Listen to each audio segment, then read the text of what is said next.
very common question, that surrounds a family uh, when a child is conceived is it going to be a boy or a girl?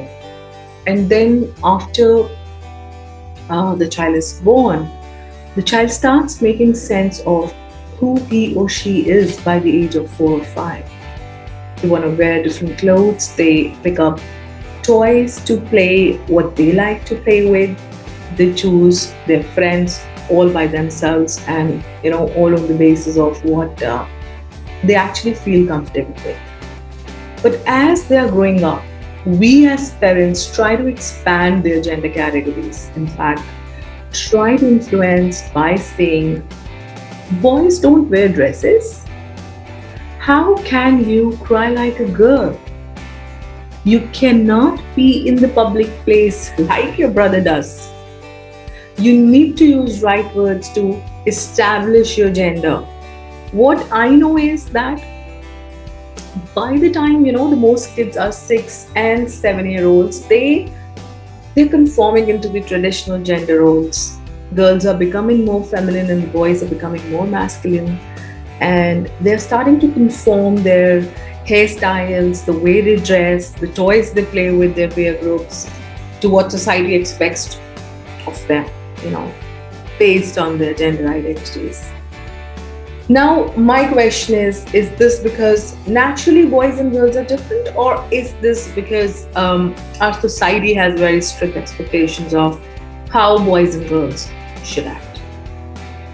Have you ever thought how important and crucial this subject is for a child who is struggling to accept what he is not?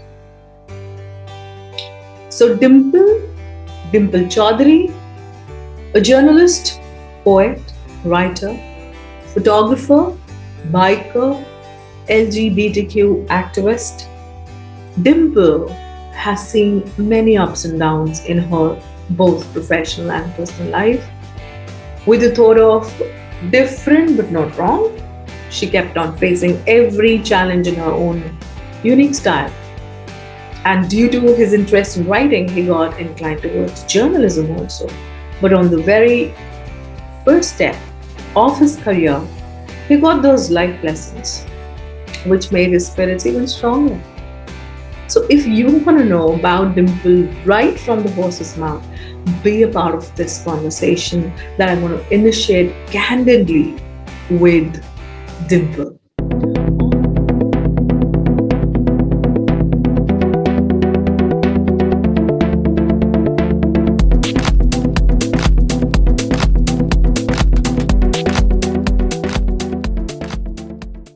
Dimple, thanks to you for coming to the platform of Inside Out. My pleasure. Let me tell the viewers that Dimple Chaudhary, her friends call him Dada. I saw in one of the articles, which is an elder brother. Ah, And he's such a person far away from the standards of men and women made by society, and who taught people to live and be happy by and against diversity. I think that's a great thing, Dimple, you have done. And your bio also tells that you belong to a Jat family and your yes, childhood has passed in extreme poverty. You yes, belonged to a community where the girls were not seen with disrespect, but then there were guidelines for the girls to be like girls. So, actually. I'm glad having you here. I really want to build upon this, and I want to know from you that um, who are you? How do you perceive yourself? What's your personality? And tell me right from the childhood. I mean, I don't want to know Dimple who is Dimple today. From your childhood, from your plays with your peer groups at home, who are you and who were you, if you can? Yeah. So no, sure, I can tell you from the very beginning.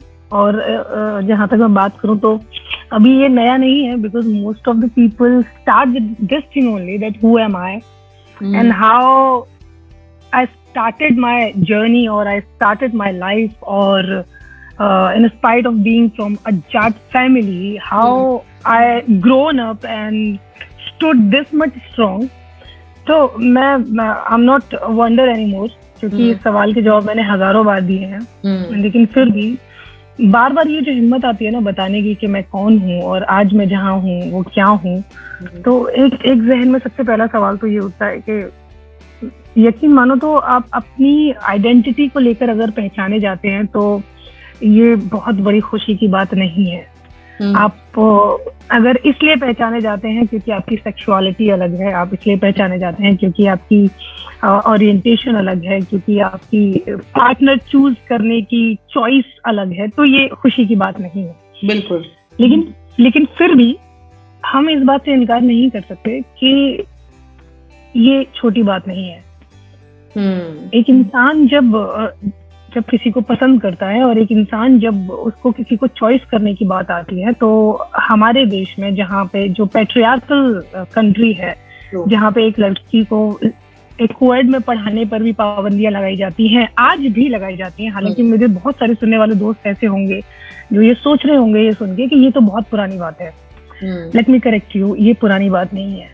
ये आज भी उन जगहों के लिए उतनी ही नई बात है जितनी शायद मेरे लिए 15 साल पहले, 20 साल पहले थी। बहुत सारी जगह ऐसी है मेरे दोस्त जहाँ पर एक लड़की जीन्स नहीं पहन सकती, टॉप नहीं पहन सकती, शर्ट नहीं पहन सकती। ये आज भी उतनी ही बड़ी बात है।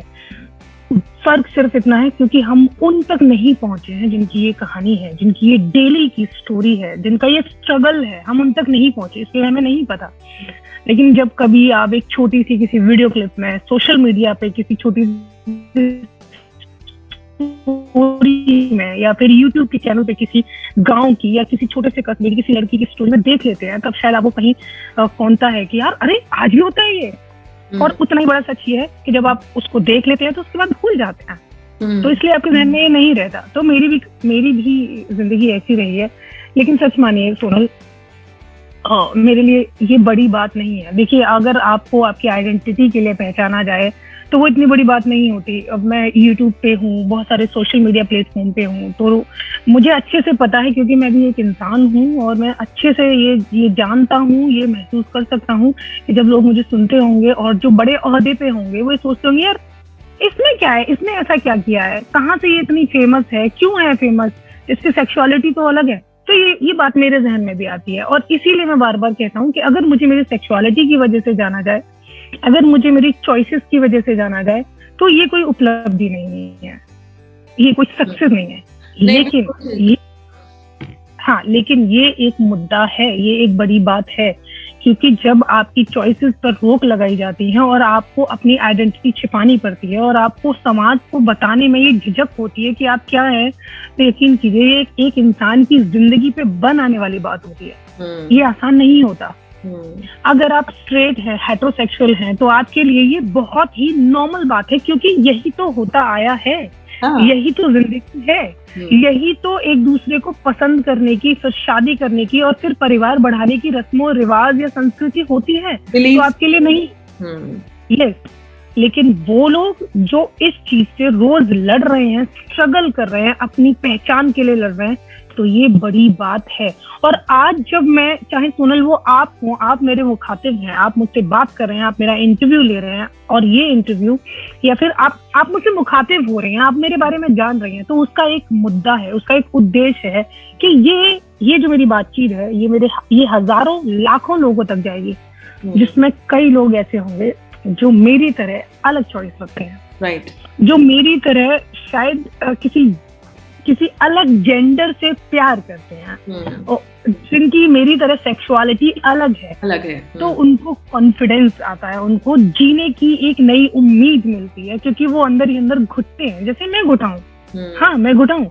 तो मैं जब अपने बारे में कहता हूँ कि मैं कौन हूँ, तो मेरा एक सीधा सा जवाब होता है कि मैं एक इंसान हूँ। I am a human being यार।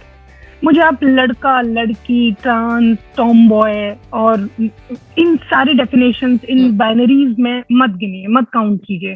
और जब when I said that I am a human being, it has lot of emotions, lot of definitions, lot of explanations, तो इस एक वाक्य में सारी सारी चीजें आ जाती हैं जो आपको शायद जानने की जरूरत है।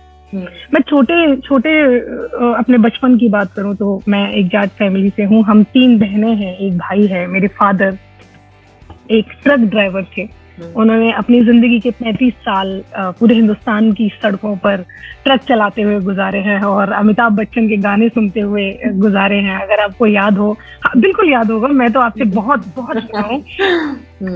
आती थी जिनमें आप गाने फीड करवाते थे और डैग आते थे। तो मैं उस जमाने से उस वक्त से ताल्लुक रखता हूँ। मेरे फादर ट्रक ड्राइवर थे, जाट फैमिली से हूँ, कंजर्वेटिव फैमिली है जहाँ लड़की एक डेनिम नहीं पहन सकती। तो स्ट्रगल अपने आप बढ़ जाता है। आज जब आप याद करते हो तो आपको लगता है कि ठीक है, अब लाइफ सेटल है, सब कुछ ठीक है, लेकिन नहीं, वो जिंदगी जी है।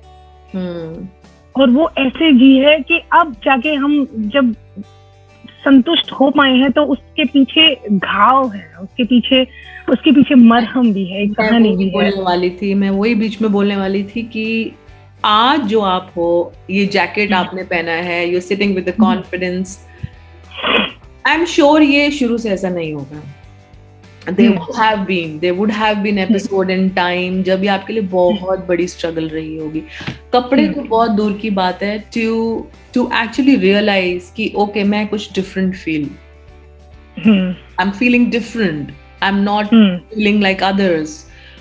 उसको to send across that message, not to the world, today we are on a channel, हम आज सबसे बात कर रहे हैं, but what I'm saying is कि ये शायद खुद से पहले और फिर अपने इकोसिस्टम के जो बहुत करीब लोग हैं, like your mother, your father, your sister, उन तक भी ये कहना would have been a task for you.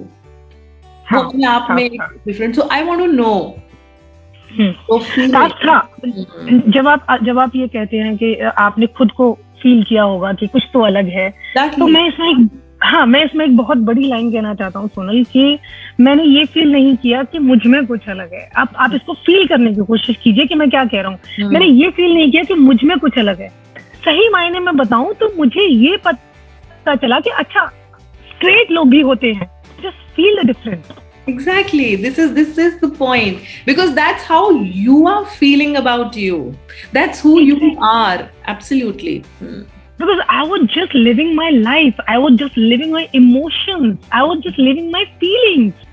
When I used to look at a girl, तो उसमें ये नहीं था कि यार समाज क्या कहेगा, मेरी टीचर क्या कहेगी, मेरी दोस्त क्या कहेगी, मेरी बहन क्या कहेगी, ऐसा नहीं था। When I was 7th standard, 8th standard, I was in girls college, obviously.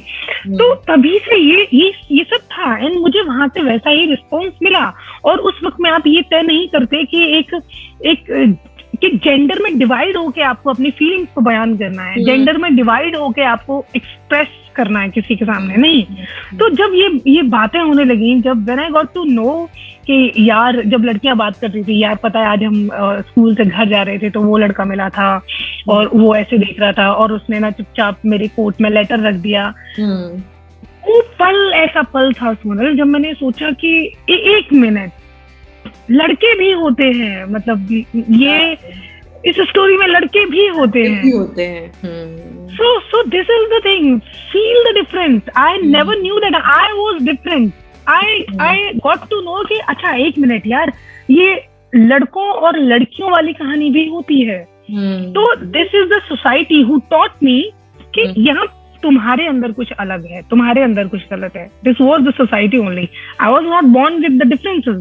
Right. So what I am collecting from what you are saying, Dimple, right now is that you are born with a mental, physical, biological blueprint जो आपको मालूम है, right? Exactly. And you live in it because being a child, you are right. 3 साल, 4 साल, 10, 12 साल तक के बच्चे को, आज का टाइम अलग है, आज के तो 5 साल का बच्चा भी जानता है डेटिंग क्या होती है और जेंडर्स क्या होते हैं। तो the previous time ये था कि you're right, you are just living who you are, you're feeling who you are, because it's all about feeling differently. And of course you're right, this is not about different for you, it was different for the others who were watching. Others, yes. Exactly. So this is interesting point, and I'm sure this is going to add a lot to the listeners, क्योंकि यहीं आकर के हम मार खाते हैं। जब हम Actually. सोचते हैं कि जिस लेंस से हम दुनिया को देख रहे हैं, that's a right lens, and we do not realize that there is no definition of right and wrong. So it's very deep what you said. So go ahead. I'm sorry to interrupt you in between. Go ahead. I want to know more about your further. Right, my father was a truck driver, जैसे कि मैंने आपको बताया 35 years तक उन्होंने truck चलाया, और हम भी उसी परिवेश में पैदा हुए, हम उसी कल्चर में पैदा हुए, जाट फैमिली से हैं, पुरुषों के सामने बात नहीं होती है, हम बात नहीं करते। के लिए बहुत डिफरेंट आइडेंटिटी क्यों है? जाट फैमिली के लिए डिफरेंट आइडेंटिटी जो मैंने महसूस किया है, जो मैंने देखा है, वो ये कि जाटों का इतिहास रहा है मारने पीटने वाला और गुस्से वाला। और अगर बच्चू सिंह आपको पता हो तो बच्चू सिंह भी जाट थे, और उन्होंने अंग्रेजों को खदेड़ दिया था जब रोल्स रॉयस गाड़ी थी वो करोड़ों में आती थी, जब उनकी पसंद ये हुई। ये सबसे बड़ी कहानी है जाटों की। जब उनको वो पसंद आई और उन्होंने वो ऑर्डर की, तो अंग्रेजों ने उनपे हंस कर ये ताना मारा कि ये क्या इस गाड़ी को चलाएगा। तो बच्चू सिंह ने 10 गाड़ियां एक साथ खरीदी और गांव में भैंसों के गोबर डाले थे उस गाड़ी से। ये कहानी नहीं है, ये सच है। तो मैंने आज तक यही कहानी सुनी है, और ये सच भी है। अगर आप इतिहास में जाएं तो फिर उनकी अकड़, उनका गुरूर और उनका नवाबशाही और उनका गुस्सा, उनकी इज्जत, ये सारी चीजें जिनसे मैं इत्तेफाक नहीं रखता हूँ। हम जब छोटे थे, सोनल बहुत ही सच कहूँ, हम जब छोटे थे तो हमें भी ये लगता था यार मैं जाट हूँ, मैं चौधरी हूँ, मैं जाट फैमिली से हूँ। आज जब बड़े हुए, मैच्योर हुए, लोगों से मिले, दुनिया घूमे हैं, अलग अलग तबके के लोगों से मिले हैं, तब पता चलता है कितने गलत थे हम यार। ये जाट, पंडित, ब्राह्मण और मुस्लिम समुदाय, ये सब कुछ नहीं होता। इंसान से बेहतर तो कुछ हो ही नहीं सकता। तो मैं जाट फैमिली से हूँ, फिर मैं वही कहूंगा कंजर्वेटिव फैमिली, जहाँ पे बोलने पे पूरी तरह से महिलाओं को छूट नहीं है। जब अगर मुझे कोई बात कहनी होती थी तो पहले मैं अपनी माँ से कहता था, फिर माँ से वो बात फादर तक पहुंचती थी। हाँ, खासकर जब कोई डिसीजन लेने वाली बात हो। जैसे कि मैं एक छोटा सा वाक्य आपको बताता हूँ कि 12th पास करने के बाद मेरा शुरू से सपना था कि मैं आर्मी ज्वाइन करूं। तो तब यार ये सेक्सुअलिटी, ये जेंडर, ये सब कुछ नहीं था मेरे दिमाग में, मेरे जहन में कहीं कुछ नहीं था। बस मुझे शुरू से ये था कि मेरे अंदर कुछ अलग है, मुझे ये चूल्हा चौका रोटी शादी करके बच्चे यही नहीं करना है। क्योंकि मैं अपने फादर को बचपन से देखता आया हूँ, मैं समाज को देखता आया हूँ, मैं अपने रिलेटिव्स को देखता आया हूँ कि वो किस तरह से रहते हैं। मैं बहुत मिडिल क्लास फैमिली से था, तो ये कैसे रहते हैं, चीजों की कटौती हम लोग करते हैं, हमारे पास सारे संसाधन नहीं होते, हमारे पास खिलौने नहीं होते, हम अपने मन के मुताबिक स्कूल में नहीं जाते क्योंकि हमारे पास पैसा उतना नहीं है। तो ये शुरू से मेरे अंदर था, मेरे जहन में था। मेरे फादर आज भी मुझको अपना बेटा ही कहते हैं। तो शुरू से मेरे अंदर ये था कि मुझे ना बड़े होके कुछ करना है, मुझे अपने फैमिली को सेटल करना है, मुझे अपने फादर से कहना है कि अब आप घर बैठिए और शान से जिए घर पे, और सारी चीजों का लुत्फ उठाइए, आपके बच्चे हैं करने के लिए। ये था मेरे अंदर। मेरे अंदर ये नहीं था कि मैं बस थोड़ा सा बड़ा हो जाऊं, यार मुझे अपने पापा को बताना है कि मेरी चॉइसेस अलग है, मेरी सेक्सुअलिटी अलग है, मैं ये फील करता हूँ, मुझे अपनी माँ को बताना है, मुझे यहाँ से निकलना है, मुझे किसी बड़े शहर में जाना है। नहीं, ये सब कुछ नहीं था। बस मुझे बड़ा होके कुछ अच्छी सी जॉब करनी थी, मुझे अपने फादर को घर बिठाना था, उनको आराम देना था, अपनी माँ को आराम देना था, ये करना था मुझे। तो पहला एक ऐसा मौका आया जब मुझे कोएड में जाना था, जहाँ पे एनसीसी थी, नेशनल कैडेट कोर, जहाँ से आपके पास मौका होता है कि आप आर्मी ज्वाइन कर सकते हैं। तो ये मेरे शहर से, मैं एक छोटे से टाउन से हूँ, सासनी, जो कि हाथरस जिले में आता है। तो वहां से 25 किलोमीटर दूर एक शहर है अलीगढ़, आपने जरूर सुना होगा। तो वहां पे 2-3 बड़े कॉलेजेस थे और वो कोएड कॉलेज थे। तो मैंने शुरू से ही जानकारी इकट्ठा करके रखी थी कि मुझे इस कॉलेज में जाना है, इस कॉलेज में जाना है। हालांकि डर था कि बहुत बड़ी बात है, मेरे फादर तो नहीं भेजेंगे, बिल्कुल नहीं भेजेंगे, क्योंकि लड़कों का भी कॉलेज है, कोएड कॉलेज है। तो मुझे ये बात कहनी थी अपने फादर से। मैंने अपनी माँ को कहा, और मैंने किसी दोस्त से फॉर्म मंगवा लिया था, और फादर के सिग्नेचर चाहिए थे। फादर को जब ये पता चला तो फादर ने कुछ नहीं कहा, बस उन्होंने फॉर्म फाड़ के फेंक दिया। ये दिस हैपेंड एक्चुअली। वो पहला मौका मेरा ऐसा था जब मैंने ये महसूस किया कि जो मैं चाहता हूँ वो मैसेजेस पास होने से नहीं होगा। आई हैड टू टॉक, मुझे बात करनी ही पड़ेगी, उसका चाहे सोल्यूशन कुछ भी हो, लेकिन मुझे बात करनी पड़ेगी। So I went to my father and I just said कि पापा, मुझे आज भी वो शब्द याद है, मैंने बस पापा से ये कहा कि पापा, आपको कभी शिकायत का मौका नहीं मिलेगा, आपको कभी ये सुनने को नहीं मिलेगा कि आपकी बेटी यहाँ थी या आपकी बेटी वहां थी। ये बहुत बड़ा मुद्दा था लड़कों के सराउंडिंग में आने का, कि लड़कियां, देखिए छोटे कस्बे जो होते हैं ना, वहां पे लोग इज्जत को सबसे ज्यादा बढ़ावा देते हैं। बड़े जगह पे भी ऐसा होता है, लेकिन अगर आप एक ह्यूमन मेंटालिटी को जाने तो उनके लिए इज्जत सब कुछ होती है। तो इज्जत का मतलब ये है कि आपकी बेटी का नाम किसी लड़के से नहीं जुड़ना चाहिए, आपकी बेटी को कहीं देख न लिया जाए किसी लड़के के साथ। हाँ बिल्कुल, आपकी बेटी अगर कहीं है, कुछ कर रही है, तो उसका नाम रोशन होना चाहिए, 4 लोग उसे देखें, वो आपसे अपनी बेटी के बारे में बात करें कि चौधरी साहब आपकी बेटी तो ये, हमने तो बहुत नाम सुना, बेटी एक एग्जाम्पल सेट है। तो ये था। तो ये सब तो मुझे पता है कि मेरी सराउंडिंग में यही है, तो मुझे अपने फादर से क्या कहना। तो मैंने बस उनसे कहा कि मैंने कहा पापा देखिए, आप जो भी कहेंगे मैं वो करूंगी, बस मुझे पढ़ना है, मुझे जॉब करनी है, बस मुझे एक मौका दे दो पापा, मेरे से कभी शिकायत का मौका नहीं आएगा। और जिस दिन आया, आपको पता है कि आपको क्या करना है। उस वक्त आई वॉज इन 12th, उस वक्त, ये कम से कम 20 साल पहले की बात है, 20 तो नहीं, 16-17 साल पहले की बात है। मुझे नहीं पता, पापा ने मुझे कोई जवाब नहीं दिया, और बस दूसरे दिन वो फॉर्म लेके आए और मेरे साथ कॉलेज गए और मेरा एडमिशन कराया, बस इतना था। उसके बाद मेरी शुरुआत ऐसे हुई थी सोनल कि मैं एनसीसी में था, वहां से मैंने शूटिंग ज्वाइन की। So I was a national gold medalist in shooting, pistol shooting. तो फिर न्यूज़पेपर वगैरह में मेरी न्यूज आने लगी, मेरी कामयाबी पूरे मोहल्ले और टाउन को दिखने लगी, रिलेटिव्स को दिखने लगी। तो पापा की छाती चौड़ी हो गई, मतलब नॉर्मल भाषा में कहें तो उनकी छाती चौड़ी हो गई कि मेरी बेटी कुछ कर रही है। उन्होंने कभी फिर रोका नहीं। फिर उसके बाद मैंने मीडिया जर्नलिज्म का कोर्स किया वहां से। Then I came to Delhi in 2009, so it's almost more than 10 years। तो दिल्ली आने के बाद मैं जॉब करने लगा। I was in news channel in electronic media for 5-6 years। तो वहाँ न्यूज चैनल में आने लगा, फिर टीवी पे आने लगा, बहुत ही छोटे चैनल्स में, तो उन्हें दिखने लगा। तो वहां से क्या हुआ कि धीरे धीरे करके ना सोच बदली। मैं सिर्फ अपनी फैमिली की सोच बदल सकता हूँ, मैं सिर्फ उनकी सोच बदल सकता हूँ जो मुझे सुनना चाहते हैं, जो मुझ पर यकीन करते हैं, जो मेरे अपने हैं। मैं उनको 10 बार बैठा के बता सकता हूँ कि ये चीजें ऐसे नहीं ऐसे होती हैं। आपको बस सुनना चाहिए। कोई कुछ भी बोलता रहे, लेकिन आपको ये तय तो करना है कि हाँ आपको सुनना है। तो जब छोटे छोटे बदलाव होते थे, शहर में क्या हो रहा है, या फिर धर्म को लेके, जाति को लेके, तो जब भी मैं घर आता था छुट्टियों में या छुट्टी लेके, तो मैं बताता था, डिस्कस करता था। तो उनकी सोच इस तरह से बदलना शुरू हुई। मैंने बदलाव देखे अपने घर में।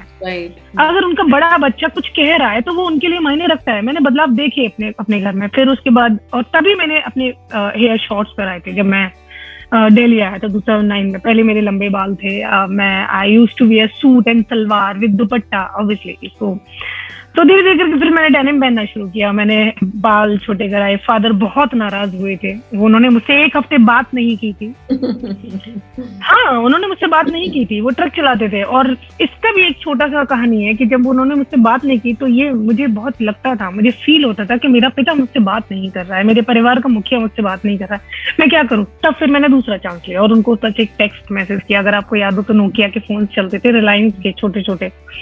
तो पापा गाड़ी पे गए हुए थे, मुंबई गए हुए थे वो, और बस मैंने एक छोटा सा टेक्स्ट किया कि पापा, बस मेरा मन था कि मैं अपने तरीके से रहूं। हालांकि ये लैंग्वेज उनके लिए बहुत टफ रही होगी। बस मेरा मन था कि मैं अपने तरीके से रहूं, और अगर मैंने आपको गुस्सा किया हो तो प्लीज मुझे माफ कर दो, लेकिन मुझसे बात करो। उसके बाद धीरे धीरे चीजें सहज हो गई। मैंने कभी अपने अंदर बदलाव किया तो मैंने डर महसूस नहीं किया। आपने मुझसे अभी कहा था कि जरूर कहीं ना कहीं ये कॉन्फिडेंस आपके अंदर अभी नहीं आया होगा, कहीं ना कहीं तो लैक रहा होगा। सोनल, नहीं, मेरे अंदर कभी भी ना कॉन्फिडेंस लैक नहीं रहा। मैं सेक्सुअलिटी की बात नहीं कर रहा हूँ, किसी भी चीज को लेके बात कर रहा हूँ। शायद मेरे अंदर ये मेरे पिता से आया है कि मैं कभी किसी भी परिस्थिति से, किसी भी कंडीशन से डरा नहीं हूँ। चाहे वो किसी सीनियर से कोई बात करने की बात हो, चाहे जॉब में प्रॉब्लम्स की बात हो, लेकिन मैं डरा नहीं। मैं बस इस इंतजार में रहा कि इसका सॉल्यूशन क्या हो सकता है, उस सॉल्यूशन पे बात करते हैं। लेकिन मैं कभी किसी कंडीशन से डरा नहीं। तो ये मेरी बचपन से लेके अब तक की चीजें हैं। और जहाँ डिस्क्रिमिनेशन की बात है, तो हाँ, मेरी जॉब में मेरे साथ बहुत डिस्क्रिमिनेशन हुआ था। आपने मेरे एपिसोड्स देखे होंगे, उसमें मैंने खुल के बताया है। लेकिन शॉर्ट में अगर आप जानना चाहें तो मैं यही कहूंगा कि हाँ, मेरे अपीयरेंस को लेकर, मेरे लुक को लेकर, मेरे सेक्सुअलिटी को लेकर, मेरे जॉब में, मेरे प्रोफेशन में बहुत डिस्क्रिमिनेशन होता था। और मैं बहुत सदमे में था उस वक्त, ये सोचते हुए कि मैं इलेक्ट्रॉनिक मीडिया में हूँ, जो हमारे संविधान का चौथा स्तंभ है। मैं इलेक्ट्रॉनिक मीडिया में हूँ, जहाँ जहाँ लोगों को ये बताया जाता है कि कोई सही है तो क्यों, और गलत उसको करार दे रहे हैं तो क्यों दे रहे हैं, उसका दूसरा पहलू भी हो सकता है।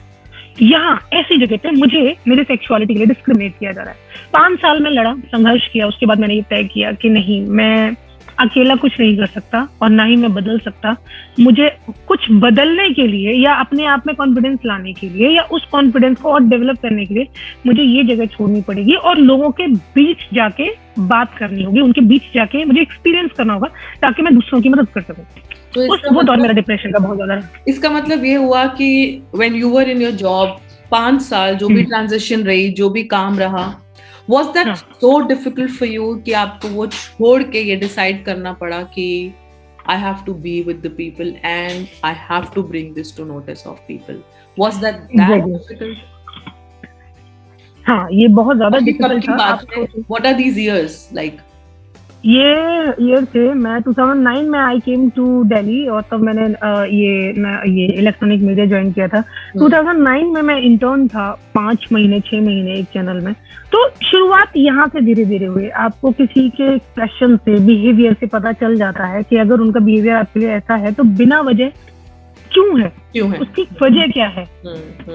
आपको उसकी बात करने के तरीके से पता चलता था, आपको उसका किसी भी चीज में साथ ना देने से पता चलता था, लड़कों की बात करने के तरीके से पता चलता था कि वो आपसे किस तरीके से बात कर रहे हैं और वो दूसरी लड़कियों से किस तरीके से बात कर रहे हैं, वो दूसरी लड़कियों की किस तरीके से हेल्प कर रहे हैं, उनका उन्हें मोटिवेट करने का तरीका या एक दूसरे के साथ काम करने का तरीका क्या है। और वो जो आपके साथ नहीं है, कोई आपको देखिए कह नहीं देता कि क्योंकि तू ऐसे रहती है, तू लड़कों की तरह रहती है और तू अलग सी है, इसलिए नहीं, कोई किसी से कह नहीं देता। ये हमारी समझ होती है कि सामने वाले का बिहेवियर या सामने वाले का जेस्चर आपके लिए कैसा है। उसके बाद धीरे धीरे करके मैंने मीडिया चेंज किया। ये इस वजह से नहीं था कि मेरे साथ डिस्क्रिमिनेशन हुआ, ये इस वजह से था क्योंकि मुझे अच्छी अपॉर्चुनिटी मिलती गई और मैं अलग अलग चैनल्स में जाता रहा। लेकिन बिहेवियर हर जगह कम से कम 60-40 का रेशियो रख लीजिए, 60% यही रहा कि लोगों को ज्यादातर नाराजगी थी और मैं अपने काम से काम रखता था तो मुझे इतनी प्रॉब्लम होती नहीं थी।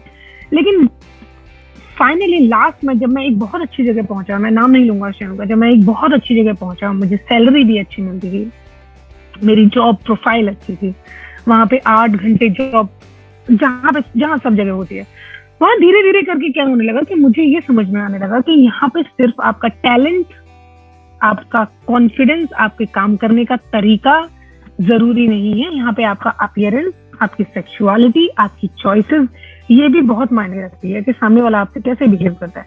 मेरे साथ डिस्क्रिमिनेशन होने लगा। मुझे 8 घंटे की जगह 12 घंटे की जॉब मिलने लगी, जो मेरी रिलीवर होती थी। रिलीवर मतलब आप समझते होंगे कि अगर मैं एक प्रोफाइल पे हूँ, मेरी एक जॉब है इस चेयर की, तो इसी चेयर पे 8 घंटे में एक साथ नहीं बैठ सकता। मेरी एक रिलीवर भी होगी कि जब मुझे फ्रेश होना है या मुझे जाना है तो वो मेरी वजह आके काम कर ले। हम दोनों की शिफ्ट एक ही टाइम की होती थी। मुझे 8 घंटे की जगह 10-10, 12-12 घंटे काम करना पड़ता था। डे शिफ्ट से हटाकर मुझे एक हफ्ते नाइट शिफ्ट में लगा दिया जाता था और मेरे रिलीवर का ऑफ नहीं होता था, मेरा ऑफ होता था, तो उसको ऑफ देके मुझे बुला लिया जाता था।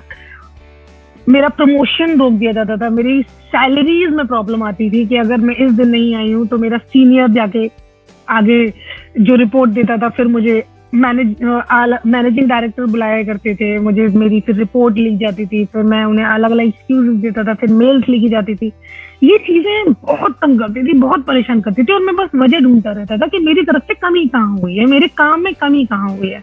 फिर उसके बाद धीरे धीरे करके मुझे अपने सीनियर का बिहेवियर नजर आने लगा। वो जिस तरह से बात करते थे, जिस तरह से बिना वजह डांटते थे, जिस तरह से बिना वजह मुझे एक ही शिफ्ट में रखा जाता था, मुझे हिलने नहीं दिया जाता। तो finally I got fainted one day in office और फिर मैंने अपने सीनियर से शिकायत की इस बारे में और उन्होंने ये कह के पल्ला झाड़ दिया कि अगर आपको इसलिए डिस्क्रिमिनेट किया जाता है तो ये आपकी प्रॉब्लम है, हमारी प्रॉब्लम नहीं। दैट वाज द डे कि मैंने डिसाइड किया कि ऐसा ये होगा नहीं, मुझ पे काम होगा नहीं। क्योंकि देखिए सोनल, वो दौर मेरा डिप्रेशन का दौर था, जब मैं अपने आप से ये सवाल करता था कि क्या मेरा छोटे बाल रखना और मेरा शर्ट और पैंट पहनना और मेरे अंदर लचक ना होना, मेरी बॉडी लैंग्वेज फेमिनाइन ना होना इतना बड़ा इशू है, तो मैं उसको बदल नहीं सकता हूँ। मैं उसको नहीं बदल सकता मेरे दोस्त। मेरा अगर कोई मेल फ्रेंड है, मेल कलीग है, अगर वो मुझसे डेट पे आने के लिए कहता है और मैं उससे बहुत ही प्यार से मना करता हूँ और साफ कहता हूँ कि देखो दोस्त, मेरी चॉइसेस ये नहीं है, मैं एक लड़के को नहीं, मैं एक लड़की को पसंद करता हूँ।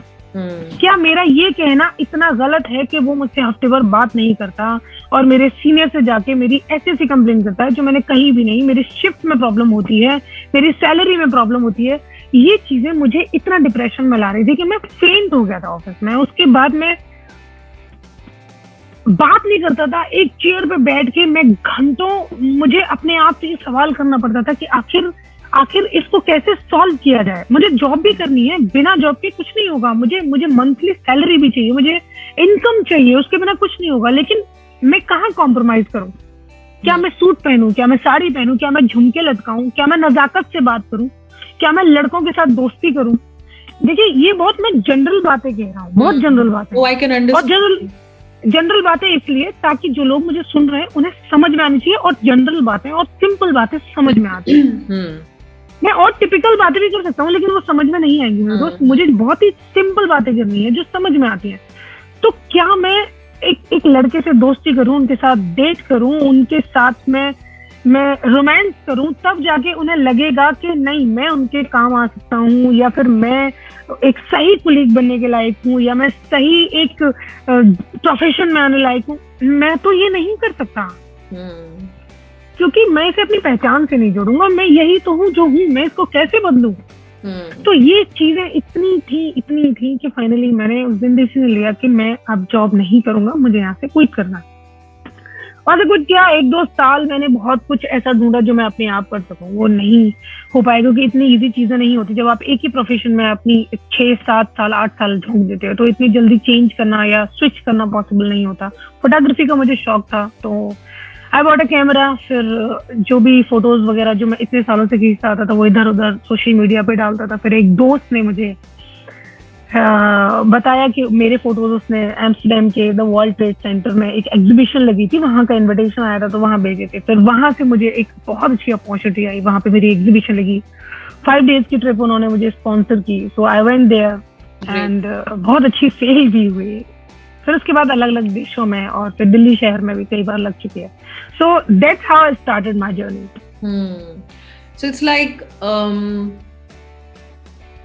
you had a struggle with people because they were not celebrating who you are, but they were more focusing on what sexuality. Why I am, yes, why I am like this, yes, exactly.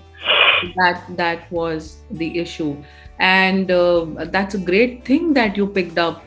Photography अपने आप में एक बहुत ही creative subject है, and that's a wonderful thing. So are you right now continuing with photography, or you have other choices also with you? Yeah, actually, yeah, I'm a women biker and I'm a writer also. तो मेरी writings अक्सर publish होती रहती हैं कई जगह पिछले कई सालों से। मेरे ख्याल से more than 15 years, 14-15 years जहाँ पब्लिश वगैरह होती रहती है। तो वहाँ से बहुत हेल्प मिलती है, बहुत हद तक।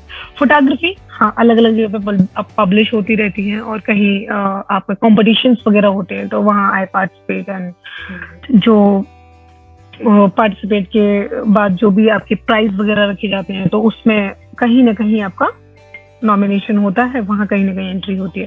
तो अभी यही है। और लॉकडाउन के बाद, लॉकडाउन के टाइम पे तो फ्रीलांसर्स के लिए तो ज्यादा ही मुश्किल होंगे, क्योंकि जो फिक्स जॉब में है वो वर्क फ्रॉम होम कर रहे हैं। और फ्रीलांसर्स के लिए, जैसे कि मैं हूँ, अगर मैं एक फ्रीलांस फोटोग्राफर हूँ, तो मेरे लिए बड़ा मुश्किल है कि रोम अराउंड करके और मैं पिक्चर्स क्लिक वगैरह करूँ। So I am just waiting for the right time to go right. I think all of us are waiting for the right time during the pandemic. यही है कि you are on your creative best you can be, and all of us are doing that. And Dimple, after listening to you, मुझे पर आज भी ऐसा लगता है कि what you have all gone through, we are in 2021 today, फिर भी बहुत सी फैमिलीज ऐसी हैं कि आज जहाँ बच्चे they feel different inside, they have their gender preferences, but still they are not able to talk to their parents. वो नहीं बता पा रहे हैं. And this I'm not talking about any back in time, I'm talking about today, आज. So what do you think can be one message for the children who are facing this, who are not able to open up, and even for the parents who come across, जो ऐसी बात सुनते हैं अपने बच्चों से और instead of responding they react in such a situation. So आपको क्या लगता है, आप क्या एक मैसेज दोगे उन बच्चों के लिए, उन पेरेंट्स के लिए कि how you can actually deal with this, or we really need to deal with it, or we can take it as a normal thing? देखिए, मुझे अपने आप को पहचानने में या एक्सेप्ट करने में पूरी तरह से 20 से 25 साल लगे मुझे ये महसूस करने में कि मैं क्या हूँ.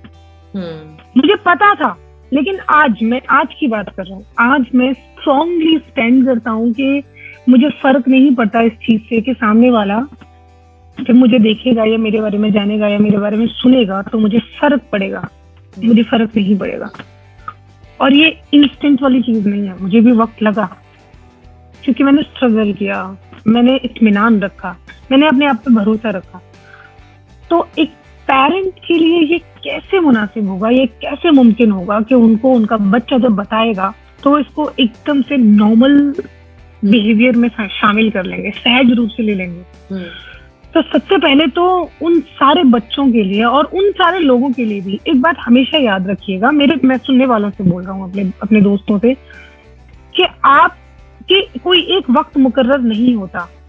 15 साल के भी हो आप तब भी आपको ये फील हो सकता है, 25 साल में भी आपको ये फील हो सकता है, 35 साल में भी आपको ये फील हो सकता है कि आप क्या फील करते हैं, आप कितना अलग फील करते हैं. कोई एज लिमिट नहीं होती. अगर 25 साल के बाद 25 साल तक आपको फील नहीं हुआ, 35 साल या 40 साल में आके आपको ये फील हो रहा है कि यार एक मिनट, मैंने तो अपनी पूरी लाइफ ऐसे गुजारी है, मैं तो लड़कियों के साथ रहा हूँ, मैं एक लड़की की बात करूँ, मैं तो लड़कियों के साथ रहा हूँ, मैं आज किसी लड़की की तरफ कैसे अट्रैक्ट हो सकता हूँ? नहीं यार, ये कोई प्रॉब्लम है. होता है ऐसा, मेरे दोस्त हैं ऐसे जिन्होंने मुझसे आगे कन्फेस किया है. तो आप कभी घबराइए मत, क्योंकि ये कभी कोई ये इंसानी फितरत है. फितरत का मतलब वो नहीं जो जन्म से होती है, एक फितरत का मतलब ये कि आप कभी भी कुछ भी महसूस कर सकते हैं, लेकिन आपको इत्मीनान रखने की जरूरत है. आपको अपने आप से सवाल करने की जरूरत है, क्योंकि सारे सवालों के जवाब आपके अंदर मिलेंगे. और जहां तक मैं बच्चों की बात कर रहा हूँ, जब से YouTube पे ऋचा अनिरुद्ध के साथ मेरा ये एपिसोड या मेरी स्टोरी बाहर आई है, उसके बाद मेरे पास सोनल सबसे ज्यादा जो परसेंटेज है ना, अगर मैं एज की बात करूँ, 17 से 18 साल के बच्चे हैं जो मुझसे सवाल करते हैं. इंस्टाग्राम पे, फेसबुक पे, यूट्यूब पे वो मुझसे सवाल करते हैं अपनी चीजों के बारे में, अपनी फीलिंग्स के बारे में. मैं तो इतना शॉक था ये जानकर नहीं कि यार इतनी उम्र में इनको ये फील हो रहा. नहीं, ये जानकर कि आज वाकई में हमारे वक्त से ज्यादा आज का वक्त कितना बदल चुका है कि वो अपने आप को महसूस कर रहे हैं और उनके अंदर इतनी क्यूरियोसिटी है कि वो सवाल कर रहे हैं. तो सबसे पहले तो बच्चों के लिए मेरा मैसेज है कि अगर आपको ये लगता है कि आप अलग हैं या आपकी सेक्सुअलिटी अलग है या आपकी चॉइसेस अलग हैं, तो प्लीज टेक टाइम. कभी भी जल्दबाजी मत कीजिए, ना ही अपने किसी दोस्त को बताने की, ना ही अपने किसी सिबलिंग्स को बताने की, ना ही अपने पेरेंट्स को बताने की. क्यों?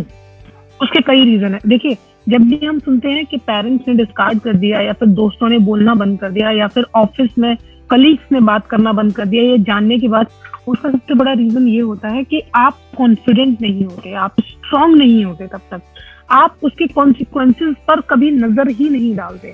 या तो आप इमोशंस में आकर, या फिर आप गुस्से में आके, हाँ, या आप इन्फ्लुएंस होके, या फिर गुस्से में आके, या फिर इमोशंस में आके बता देते हैं, बोल देते हैं, जाहिर कर देते हैं. हर किसी का एक वीक मोमेंट आता है, लेकिन आपको इसे अपनी स्ट्रॉन्ग सिचुएशन बनानी है कि आप कभी जल्दबाजी मत कीजिए. आप जानते हैं कि आपके दोस्त कैसे हैं, आप उन्हें जानते हैं कि आपके पेरेंट्स कैसे हैं, आपके घर वाले कैसे हैं, आपके रिलेटिव कैसे हैं. आप अच्छी तरह से जानते हैं कि जब आप ये कहेंगे तो उनका रिएक्शन क्या होगा.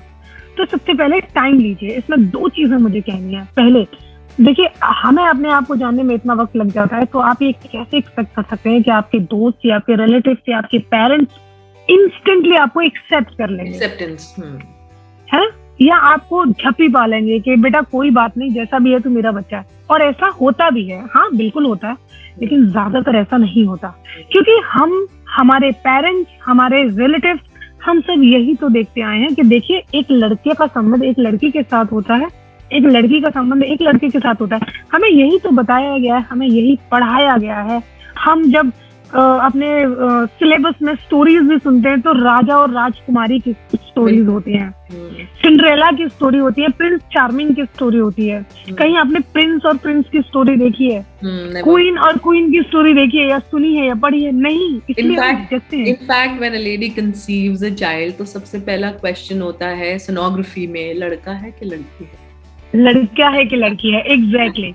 तो ये जो पैट्रियार्की, ये जो पैट्रियार्की परंपरा है ना, ये इसका भी बहुत बड़ा रीजन है एक्सेप्टेंस का, जहाँ लड़की और लड़कियों के साथ तो बहुत ज्यादा ऐसा होता है। तो आप टाइम दीजिए। अगर हमें अपने आप को अपनाने में टाइम लगा है, तो हमारे दोस्तों को टाइम लगेगा, यकीनन लगेगा, और वो अपने जगह बिल्कुल सही है। हमारे पेरेंट्स को भी टाइम लगेगा। जब आप अपने पेरेंट्स को बताते हैं और अगर वो आपको स्वीकार नहीं करते, दूसरी चीज ये है, जब अपने पेरेंट्स को बताते हैं, पहली बात तो जब तक आप कॉन्फिडेंट नहीं हो जाते, जब तक आप इतने स्ट्रांग नहीं हो जाते कि इसका सॉल्यूशन कुछ भी हो या इसका रिएक्शन कुछ भी हो उनकी तरफ से, मुझे डिप्रेशन में नहीं आना है, मुझे एकदम से स्टेप नहीं लेना, मुझे घबराना नहीं है, क्योंकि आधे से ज्यादा लोग मेंटली सिक हैं इसी चीज की वजह से। मेंटली सिक से मतलब ये कोई कमेंट नहीं है। मेंटली सिक से मतलब वो अपने आप को संभाल नहीं पाते, तो पहले तो स्ट्रांग बनिए। और स्ट्रांग कैसे बनेंगे आप?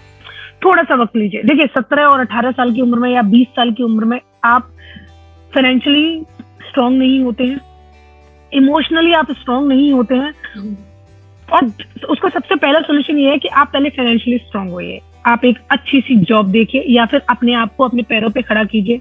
उसके बाद आप अपने आप को इमोशनली स्टैंड कीजिए कि अगर इसके बाद कोई भी इसका कोई भी रिजल्ट आता है, सामने से कोई भी रिएक्शन आता है, तो मेरे पास ये सोल्यूशन है, मेरे पास ये रास्ते हैं। और जब आपके पेरेंट्स आपको अगर मान लीजिए किसी भी सिचुएशन में आपने कम आउट किया और अपने पेरेंट्स को बताया, देखो दोस्त, मैं कोई भी नहीं हूं कि मैं आपको सोल्यूशन दूं, क्योंकि मैं आपकी जगह पे नहीं हूं, लेकिन अगर मुझसे ये सवाल पूछा जाए और मैं ये कहूंगा, तो मेरे पास ये सोल्यूशन है जो मैंने भी किया था, कि जब आप अपने पेरेंट्स को बताओ किसी भी सिचुएशन में, जो सिचुएशन चाहे आपके अकॉर्डिंग ना हो, फिर भी अगर आपको बताना पड़ रहा है, तो आप अपने पेरेंट्स को टाइम दीजिए। देखिए, 60 to 70% ऐसा हो सकता है कि वो आपको एक्सेप्ट ना करें। आप प्लीज उनको टाइम दीजिए। वो अपनी जगह गलत नहीं है। अपने आप को परेशान मत कीजिए, अपने आप को डिप्रेस्ड मत कीजिए। उनको टाइम दीजिए। आज नहीं तो कल, कल नहीं तो परसों, परसों नहीं तो आगे वो इस बात को समझेंगे, और जरूर समझेंगे, क्योंकि वो पेरेंट्स हैं, आप उनके बच्चे हैं। और बच्चे का मतलब ये है कि इमोशनली वो आपसे कनेक्टेड है, उनको आपकी फिक्र है, आपकी परवाह है। और पेरेंट्स के लिए सोनल मेरा ये सजेशन है कि जब आपका बच्चा आपके पास आता है, तो इस पूरी उम्मीद से आता है कि उसे दुनिया में कोई भी नहीं पहचानता, कोई भी नहीं समझता। जब वो अपनी आइडेंटिटी को लेकर परेशान है, जब वो अपनी आइडेंटिटी पे सवाल उठाता है और आपके पास आया वो सोल्यूशन लेने के लिए, तो आप इत्मीनान से उसकी बात सुनिए, कम से कम उसकी बात सुनिए, आप उसकी पूरी बात सुनिए। और अगर आपके पास सवाल है तो आप उससे सवाल कीजिए, लेकिन प्लीज ये मत सोचिए कि मेरे सारे सवालों का जवाब मिल जाएंगे, क्योंकि हो सकता है कि उसके पास भी आपके सारे सवालों के जवाब ना हो। तो आप इत्मीनान रखिए, आप उसे वक्त दीजिए, आप उसे गले से लगाइए। एग्जैक्टली, उसको आपकी सबसे ज्यादा जरूरत है। ये question that's why I asked you, क्योंकि मोस्टली क्या होता है कि बच्चे जब इन कॉन्सेप्ट्स को लेके अपने पेरेंट्स के आगे आते हैं, तो पेरेंट्स उस प्रेजेंट मोमेंट में ना रह के फ्यूचर के बारे में सोचने लगते हैं। They don't think about what the child is feeling at that point in time, जो एड्रेस करना बहुत जरूरी है। एंड बिल्कुल, या it's a very good message for the parents कि वो सुने, वो इस बात को समझें। And also I also feel Dimple की टाइम ये है अब कि मोर देन चिल्ड्रन, पेरेंट्स को भी अपग्रेड होना बहुत जरूरी है। बिल्कुल बिल्कुल। Because 21st बिल्कुल जरूरी century है। के बच्चे हैं with their set of skills, with their set of learnings. अगर parents अपने को upgrade नहीं करेंगे, so this conflict will always be there. It's not only in the context of gender or sexuality or something. Generally, भी I think parents generally need to upgrade themselves to be able to be at a good rapport with the child. तभी तो बात आगे बनेगी। और तभी वो आप खुल के अपनी उन परेशानियों का भी सोल्यूशन कर पाएगा, या सॉरी बांट पाएगा, जिनसे वो वाकई में डिप्रेस्ड हो, वाकई में परेशान हो। आप ये सेक्सुअलिटी की बात तो छोड़ ही दीजिए, और भी चीजें हैं जिनके बारे में आपने कहा, बहुत सारी चीजें होती हैं, बहुत सारी चीजें हैं, आपको उन्हें समझना चाहिए। अब आप इस पे एक चीज और मुझे कहनी है कि आप ये देखिए, मैं सारे पेरेंट्स से हाथ जोड़ के ये कहना चाहता हूँ कि देखिए, जब आप ये कहते हैं कि अरे ये तो कोई बीमारी है, इसको तो हम शॉक ट्रीटमेंट देके सही कर देंगे, या फिर योगा से हो जाएगा, या फिर ये क्वायर्ड है, फिल्में बहुत देखने लग गए हो तुम लोग, फिल्म्स देखते हो, ये इफेक्ट है। एग्जैक्टली। इसमें मुझे दो बातें कहनी है। देखिए, बहुत सारे लोग कहते हैं सुनल, जो मुझे अब पता चला है कि यार ये गे वगैरह पहले तो होते नहीं थे, आज तो बहुत ज्यादा दिखने लगे हैं, बड़ी बातें होने लगी हैं, बड़े सोशल मीडिया पे आने लगे, बड़े खुल के आने। देखिए, आपको समझना चाहिए यहाँ पर, ये पहले और आज की बात नहीं है, ये बात है एजुकेशन की, ये बात है ज्यादा से ज्यादा समझने की, ये बात है ज्यादा से ज्यादा आपको अवेयर करने की। वो ये सारी फीलिंग्स, ये सारी चीजें पहले भी थी, लेकिन डर था, घुटन थी, झिझक थी, क्योंकि हमें वही बताया गया कि खुल के नहीं कहना है, कोई भी बात खुल के नहीं कहनी है। एक लड़की को किसी ने छेड़ दिया तो बचपन में ही बताया जाता था कि अरे ठीक है यार, हो गया तो हो गया, हम देख लेंगे उसे, तू किसी से मत कहना, यही होता था। आज एक लड़की को ये बताया जाता है कि अगर कोई आपको छेड़े या अगर आपको कोई तंग करे तो आपको वापस जवाब कैसे देना है। वही चीजें आज हैं। आज अगर आपका बच्चा आपसे आके ये कहता है कि मैं ये हूं या मुझे ये फील होता है, तो वो इसलिए कह पाता है क्योंकि उसको बताया गया कि ये गलत नहीं है। उसको बताया गया कि आपको अपने शरीर से नफरत करने की जरूरत नहीं है। और दूसरी बात ये कि समझने की कोशिश कीजिए सारे पेरेंट्स के लिए, कि जब आप ये कहते हैं कि ये तो हमारे धर्म के भी खिलाफ है, ये हमारी संस्कृति के भी खिलाफ है, आपको पता है 2 साल पहले भारतीय संविधान ने गे कम्युनिटी को क्रिमिनल कहना खत्म कर दिया था।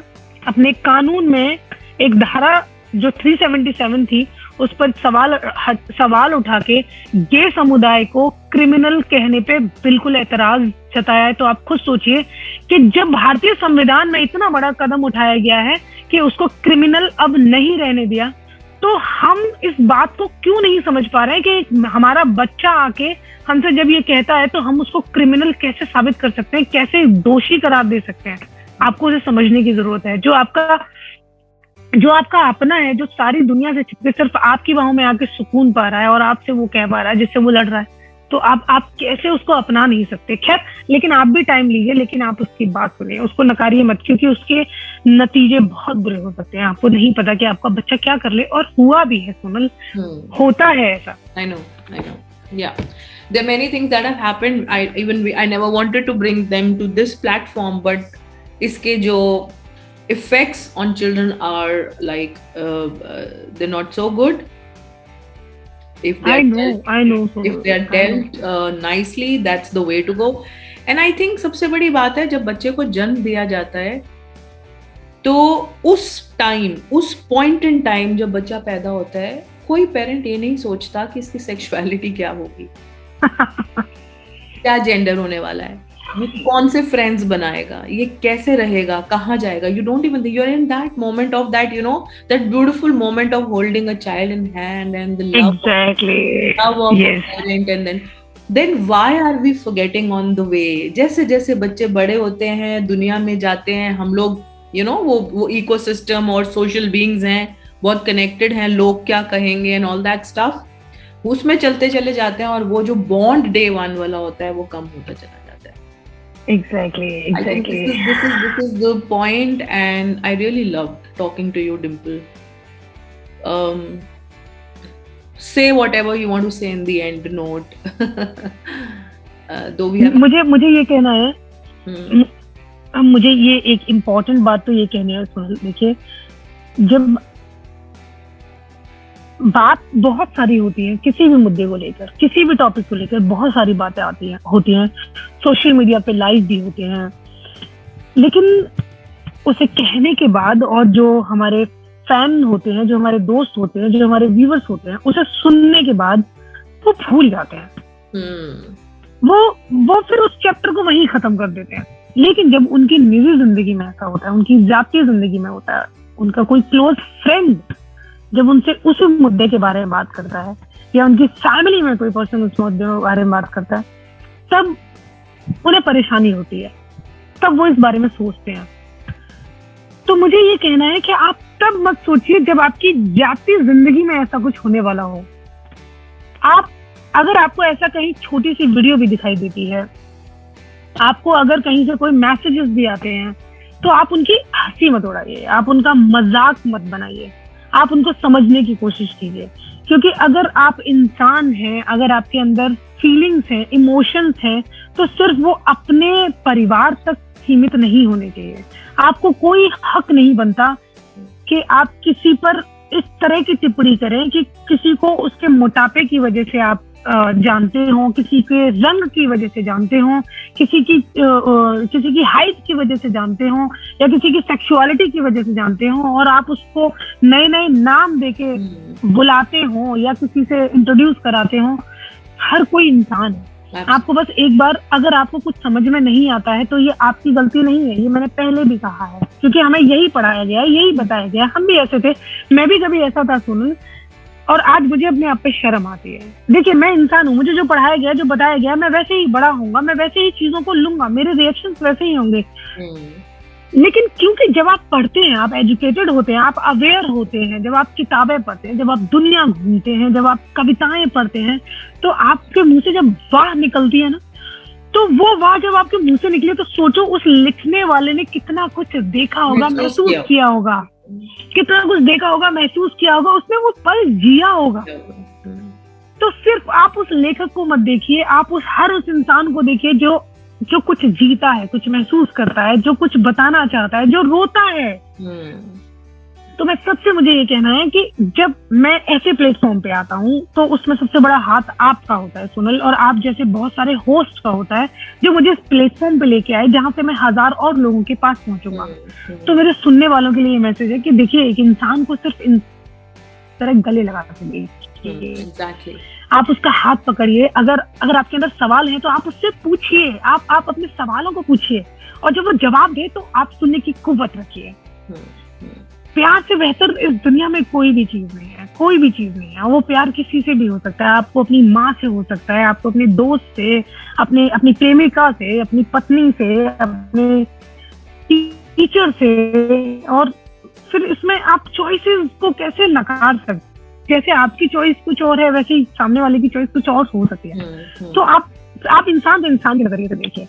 एब्सोल्युटली, बहुत ही सुंदर Dimple, very beautiful conversation with you. And this also reminds me, जो लास्ट लाइन आपने बोली कि हर इंसान के पीछे कोई एक सुंदर पर्पस है. So I believe in this science, and I always read about it, that in every action there is an intention. There's real. Right? And if you, me, whether I'm a parent of 2 kids, whether I'm a mother or I'm a friend or you are a friend or whosoever roles we are playing in, I mean whosoever we are, I think अगर हम ये सीख जाएं कि we have to be with each other, and in whatever case, in any case, just be on the intention behind that person's communication, that person's words. अगर हम वो समझ जाएं तो I think there is no conflict.